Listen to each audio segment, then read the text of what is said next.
You mentioned the college football playoff rankings. I made the statement, and certainly I'm on all the time, and people can call me whenever they want. So I'm not going to go too far into my thoughts about where I stand on this. And hopefully we get Matt back. I believe he had an issue there and had to jump off. But college football playoff rankings, and we'll relate this to USC, of course, and the rest of the Pac-12. Matt, you good? Yeah, just had a Very little nice. hiccup there. Technology. So I was just going into the college football playoff rankings. Of course, we're going to see our second edition coming out on Tuesday night. Want to remind everyone that we've got a watch party on the main channel that you can catch. And actually, it'll be right here on the USC channel. We simulcast to all the impacted teams. So we'll be here at 7 o'clock Eastern time, 4 o'clock Pacific time to talk, to watch the unveiling and then get your responses. But my initial response and reaction to what mattered about the initial college football playoff rankings, and we can certainly relate this to USC and the Pac-12, would be where TCU was placed. I think that was the biggest statement that the committee made, number one. And then leading into this week, I want to see, my thought process was, okay, the Georgia-Tennessee loser, how far are they going to drop them to possibly justify them to stay in the running? And if they drop no more than, like, let's say from 1 to 5 in Tennessee's case, they were the number one ranked team in the country. If they only drop to 5, then they're in perfect position to win out and possibly maintain a college football playoff spot. So, what are you curious to see on Tuesday night? I'm not really curious about these ranking shows until the very end. I think the next to last show, so after Ohio State, Michigan, after Thanksgiving, I think that's going to be the key, because then we find out how far the Ohio State, Michigan loser drops, and you have that team going up against what is likely to be an 11-1 Tennessee. That's when it's really going to get spicy. And of course, we're just going to see if TCU can go 13-0. If TCU can't go 13-0, like, does anyone think that a one-loss Michigan or a one-loss Tennessee is going to stay behind Big 12 champion 12-1 TCU? Highly doubt it. And of course, we have 2014 already as a basis for historical evaluation here. So really, it's where the Ohio State Michigan loser is slotted. That's a key question, but we're not going to know that for the next few weeks. So really, to me, it's just the next to last show and the last show. Those are the two that are most worth following, because like the puzzle seems pretty clear here, that Notre Dame cleared Clemson out of the way, like just in terms of an unbeaten team, and TCU now has to find a way to beat Texas and Baylor and eventually go 13-0.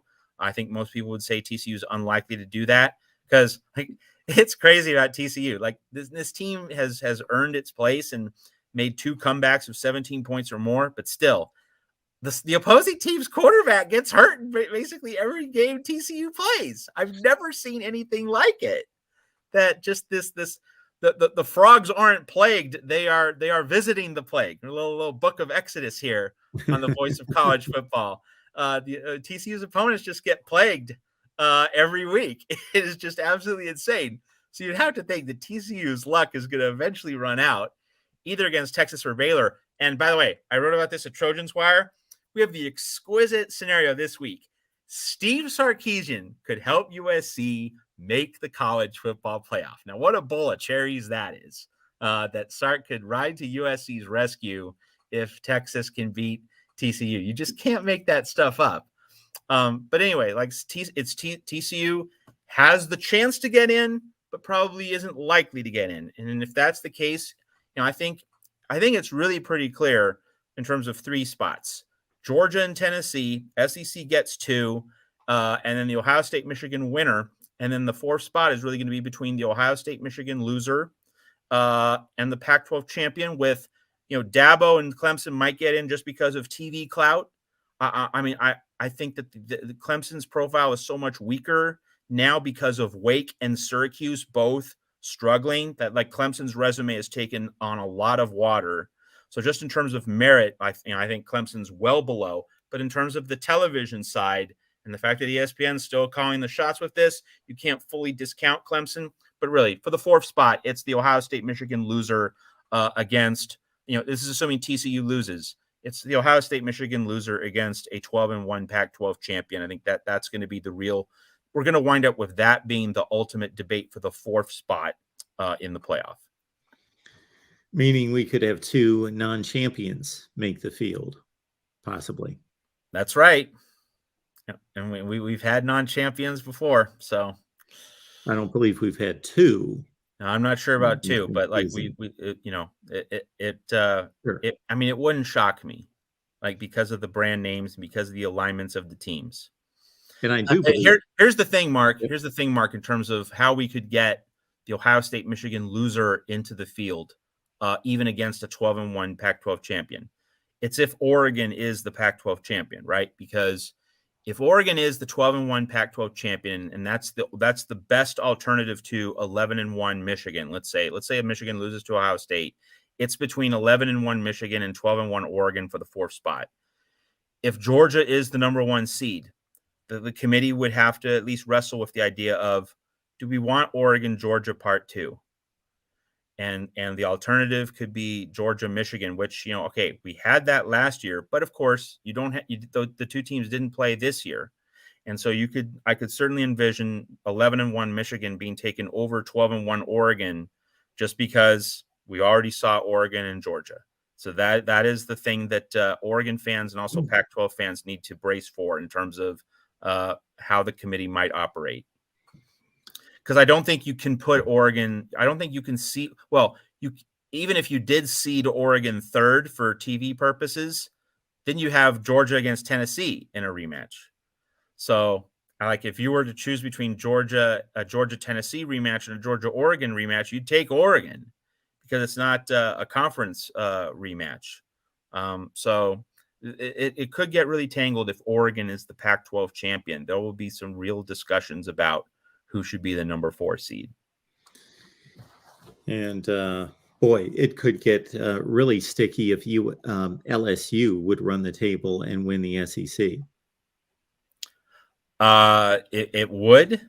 Yeah, it would. I think that because LSU, LSU would have the win over Georgia, but of course Tennessee dismantled LSU on the road in Baton Rouge. Yeah. You leave out the SEC champion that beat Alabama and Georgia. What an exquisite dilemma that would be. I do think that under that scenario, you have to have Tennessee in, and it really becomes an LSU versus Georgia question, not an LSU versus Tennessee question.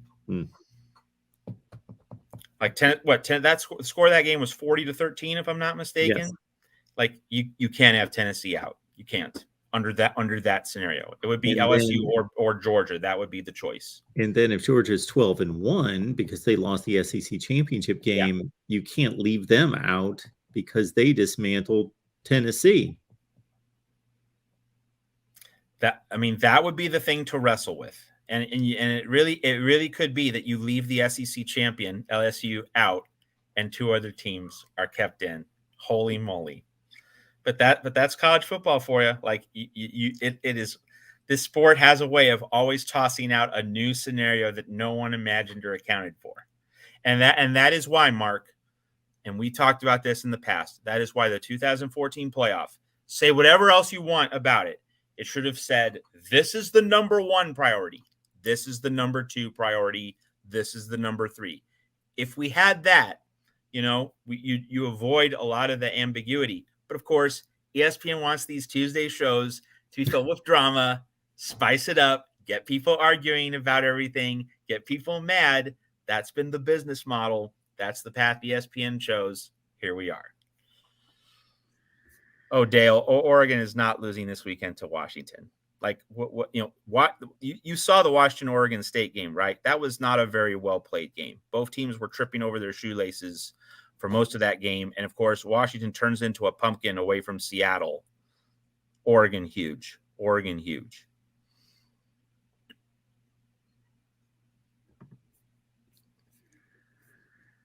That's a good point by Search. That It it's a is. one-loss Michigan non-champion with their awful non-conference slate in which they played no one.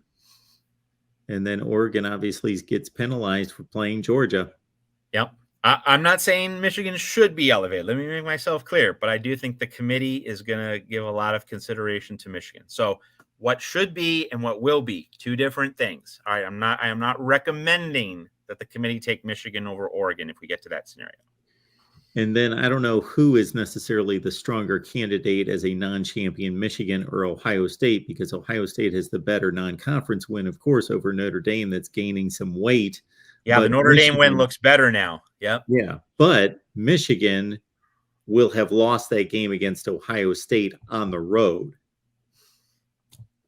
So there's a bit of a... And it really gets to a 2006 style scenario where Michigan lost that game close.